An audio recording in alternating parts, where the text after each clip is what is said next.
नमस्ते दोस्तों, स्वागत है आप सबका फिर से नए ब्लॉग में। तो दोस्तों, कैसे हो सब? उम्मीद करते हो सभी अच्छे होंगे और मैं फिलहाल ठीक हूँ। दोस्तों, कहते हैं ना, एक माँ की जो ताकत होती है वो बच्चा होता है। तो कहीं से भी ये बातें झूठ नहीं है, 101% जो है सच है। अगर पति मर जाते हैं ना, तो अगर उस औरत का बच्चे होते हैं ना, तो वही उनका ताकत होती है और जीने के लिए जो प्रेरणा होती है ना, यानी दूसरा जो जिंदगी मिलती है पति के मरने के बाद में, तो बच्चों के मुंह की तरफ भी मिलती है। और इंसान चाह कर भी है ना, यानी इंसान है ना, चाह कर भी मूव ऑन नहीं कर सकता, क्योंकि बच्चे के मुंह की तरफ जब देखते हैं ना, तो उन्हें एक ऐसा लगता है कि हाँ, कोई है जिनके लिए मुझे जीना है। और ये बात मुझे है ना, पता तो है ही और पता था ही, लेकिन कल रात को है ना, फाइनली मुझे मेरे बच्चों ने एहसास करा दिया कि हाँ, हम हैं आपके साथ में। इतने दिन भले मुझे उतना ज्यादा फील नहीं हुआ जितना कि मुझे कल रात को हुआ। एक्चुअली बात ये हुई थी, कल रात को है ना, मैंने खाना वाना बना के सब कुछ कंप्लीट करके, और जैसे मैं सोने के लिए जा रही थी ना, तो मेरा ये वाला जो हाथ है ना, इतना ज्यादा दर्द हो रहा था, इतना ज्यादा दर्द होता ना, मैं मतलब ऊंचा नहीं कर पा रही थी। ऐसा लग रहा था ऐसे मतलब कट सा गए हो, या फिर मतलब इतना ज्यादा जख्मी हो गए हो जहां मुझे एहसास नहीं हो पा रहा है मेरे साथ में मेरा हाथ है भी कि नहीं है। तो बस खाना खा के मैं खड़े हूं ना, तब मतलब उठ नहीं पा रही हूँ, ये शक्ति नहीं था। और हमारा जो खाना पीने का टाइम है वो बहुत ही ज्यादा लेट होती है, बच्चे 12 बजे तक खा लेते हैं और मैं जो हूँ, मेरा एक दो बज जाता है। तो बच्चे कल जाग रहे थे, वैसे जगते तो रोज ही है, लेकिन थोड़ा जग ही रहे थे। तो जैसे मैं खाना खा के उठ नहीं पा रही थी, मुझे दर्द हो रहा था ना, तो मेरी फेस जो है बहुत ही ज्यादा रोने वाला सूरत हो गई थी। तो पता है सोनू क्या बोल रहा है कि मम्मा आपको दर्द हो रहा है क्या? मैंने कहा हाँ, मुझे बहुत ज्यादा दर्द हो रही है। तो कहता है आप टेंशन मत लो, मैं हूं ना, आप घबराओ मत। कल सोनू ने मतलब मुझे बहुत ज्यादा सपोर्ट किया है मेंटली, मतलब इतना ज्यादा सपोर्ट किया ना, ऐसा लगा कि यार मैं उस इंसान के लिए जो कि मर चुका है, इन बच्चों के साथ में ठीक तरह से बर्ताव नहीं कर पा रही हूँ, ये गलती है ना। सच में मुझे दोनों बच्चों ने एहसास कराया है कि आप अकेली नहीं हो, हम हैं आपके साथ में और आपको है ना हमारे लिए जीना है। तो खाना खाने के बाद में थाली मेरे पास था ही, मैं उठ के जा नहीं पा रही थी क्योंकि हाथों में इतना भयंकर वाला पेन हो रहा था। तो छोटू मुझे बोला कि ना आप परेशान मत हो, थाली मैं रख के आ जाता हूँ। थाली वो रख के आ गया, उसके बाद में पानी का बोतल लाके उसी ने दिया है मुझे। और मैं इसी रूम में बैठी थी, तो सोनू ने मुझे बोला आप ऊपर बैठ जाओ। मैंने कहा ठीक है। जैसे मैं ऊपर बैठ गई तो पानी का बोतल तो छोटू लेके आया ही था, तो सोनू ने मुझे एक दवाई के लिए मैंने डब्बा बना रखी है, उसके अंदर पैरासीटामोल, कोल्ड जो कि जुकाम का, और डिस्प्रिन, मतलब जो भी नॉर्मली रेगुलर चाहिए होता है ना, वो सारे मेडिसिन मैंने उस डब्बे में रख रखी है। तो सोनू ने मुझे पानी का बोतल और दवाई दे दिया, क्योंकि उसको पता था कौन सा दवाई मम्मी लेगी इस टाइम। अगर बॉडी में पेन हो रही है तो पैरासीटामोल ही लेती हूँ पेन की चक्कर में, ताकि हल्का फुल्का बुखार वगैरह ना हो गई हो। क्योंकि जो मैं सिलपट्टे में मसाला पीसी थी ना, उसकी वजह से मुझे ये हो गया था कल। अब देखिए, मसाला जो चाहिए किसी भी सब्जी के लिए वो तो चाहिए, और मिक्सर जार पता नहीं कब तक आएगा, या फिर दोबारा ला पाऊंगी नहीं ला पाऊंगी, या फिर सही कर पाऊंगी, तो उसके लिए टाइम चाहिए होगा मुझे, क्योंकि दोनों बच्चों को ना तो लेके जा सकती हूँ और ना ही छोड़ के जा सकती हूँ, क्योंकि कोई भी नहीं है मेरा और किसके भरोसे छोड़ के जाऊं। तो इस वजह से सिलपट्टे में मसाला पीसकर मैं जो है काम चला रही हूँ फिलहाल। इस वजह से हाथों में बहुत ज्यादा पेन हो गया था, इस वाले हाथ में मुझे लगा था होगा, क्योंकि जिस टाइम पीस रही थी ना, तो बहुत ज्यादा थकान हो चुकी थी मुझे, लेकिन फिर भी मैंने पीस के काम को कंप्लीट कर लिया था। है ना, जैसे सोनू ने मुझे दवाई दे दिया था, मैं दवाई लेके लेट गई थी, और सोनू ने बोला मम्मा आप टेंशन मत लो, मैं करता हूँ। मैंने बोला क्या करोगे? आप कहता मैं लाइट बंद करके आता हूँ। और मच्छरदानी कल उसी ने ही मतलब टांगा था, क्योंकि मेरी हालत ही नहीं थी खड़े होने का, तो उसने मच्छरदानी टाका और मेरे को बोला मैं आपका हाथ दाब दूं क्या, यानी जो आपका जहाँ पे दर्द हो रहा है वहां पे दाब दूं क्या?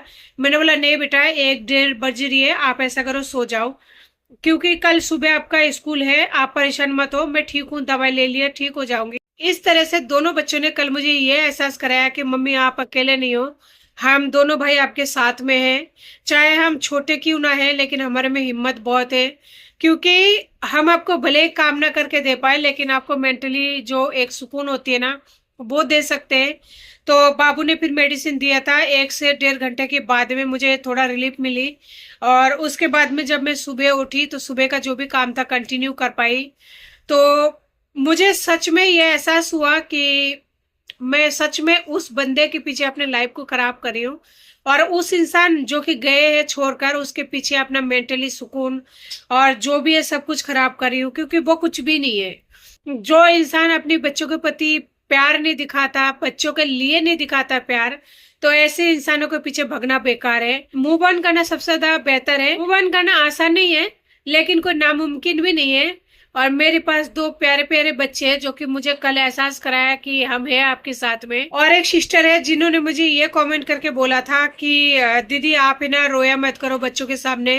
तो जितने भी लोग मुझे इस तरह के सपोर्ट करते हैं तो उनका सभी के दिल से शुक्रिया। और आपने जो बोला था वो बात सच है, लेकिन है ना कई बार ऐसी सिचुएशन आ जाती है इंसान कंट्रोल नहीं कर पाता है।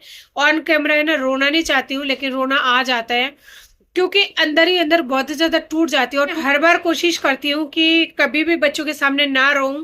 खास करके सोनू के सामने मैं रोती भी नहीं हूँ, लेकिन छोटू के सामने कई बार है ना कंट्रोल नहीं हो पाता है। खास करके जब मैं आप लोगों के साथ कनेक्ट हो जाती हूँ ना, तो मैं ना आप लोगों के साथ दिमाग से और दिल से पूरी तरह से कनेक्ट हो जाती हूँ। इस वजह से है ना आप लोगों के साथ में मैं रह नहीं पाती हूँ चुपचाप। जब भी कनेक्ट होती हूँ ना, बहुत ज्यादा रोना आता है, बहुत भयंकर वाली जो हो जाती है। लेकिन मैं कोशिश करूंगी आगे से कि है ना ऐसा ना हो। पर आपने मुझे इस तरह से सजेस्ट किया है, उसके लिए थैंक यू सो मच।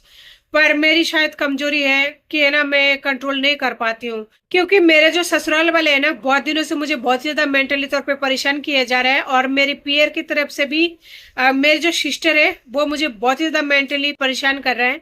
तो मैं नहीं चाहती हूँ कुछ भी ज्यादा बताना सिस्टर के बारे में या ससुराल वालों के बारे में। बस ये है, अगर कोई भी बहुत ज्यादा परेशान करेंगे ना तो फिर कानून का दरवाजा खटखटाना पड़ेगा। देखिए कुछ ऐसी बातें होती है जहां पर इंसान सोशल मीडिया पर नहीं बोल पाता है। जैसे मेरी सिस्टर है, अभी उसके और मेरे बीच में कुछ ऐसी बातें चल रही है जहां मैं खुलकर आप लोगों के साथ नहीं बोल पा रही हूँ। तो बातें कहीं ना कहीं अंदर ही अंदर घुटन हो जाती है। और जो मेरा पति कर रहा है, इतना घिनौना हरकतें कर रहा है जो किसी के साथ बोलने लायक नहीं है। और जो वो कर चुका है वो शायद लफ्जों से नहीं बोल पाता है, क्योंकि बहुत ही घिनौनी बातें हैं। तो ऐसे कई चीज होती है इंसान के साथ में, जो इंसान बोल नहीं पाता है वो कहता है ना आंखों से आंसू बनकर बह जाता है। तो वही चीज होती है मेरे साथ में, तो इसी वजह से रोना आ जाता है।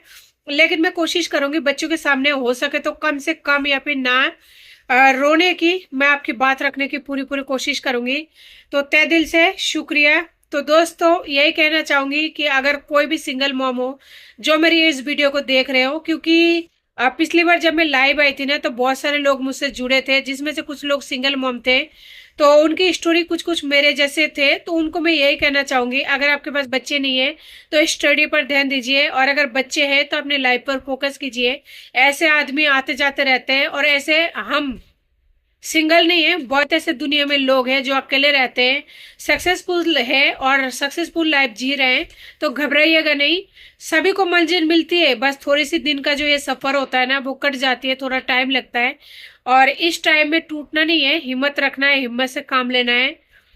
बस यही कहनी थी आज की वीडियो में कि मेरे बच्चों ने छोटे होते हुए भी मुझे बहुत कुछ सबक सिखा दिया कल रात को। तो भगवान करे मैं अपने बच्चों को जितना हो सके उनको फैसिलिटी अवेलेबल करा पाऊं, चाहे वो पढ़ाई का हो या कोई और चीज हो। बस भगवान का आशीर्वाद चाहिए और आप लोगों का सपोर्ट और प्यार चाहिए, इसके अलावा कुछ भी नहीं चाहिए। तो जितने भी मेरी यूट्यूब फैमिली है सभी को मैं दिल से धन्यवाद, इतना ज्यादा मुझे मोटिवेट करने के लिए। और साथ में अभी तो मेरे बच्चे बहुत ज्यादा छोटे हैं, उन्हें मैं धन्यवाद नहीं कर सकती, और अगर कर भी दूंगी तो उन्हें समझ नहीं आएगा। लेकिन फिर भी आप लोगों के माध्यम से मैं उन्हें भी धन्यवाद करती हूँ, जिन्होंने मुझे ये एहसास कराया कि हम दोनों हैं आपके साथ में। सच कहूं तो कल का जो नाइट था ना मेरे लिए बहुत ही मतलब एक ऐसा माहौल था जहां पर मुझे ऐसा लगा कि हाँ मेरी दो बाजू है।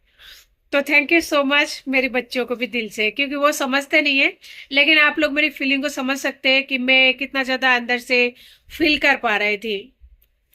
तो जी आज की वीडियो को चलिए यहीं पे एंड करती हूँ, मिलती हूँ फिक्स नए वीडियो साथ में, तब तक के लिए नमस्ते।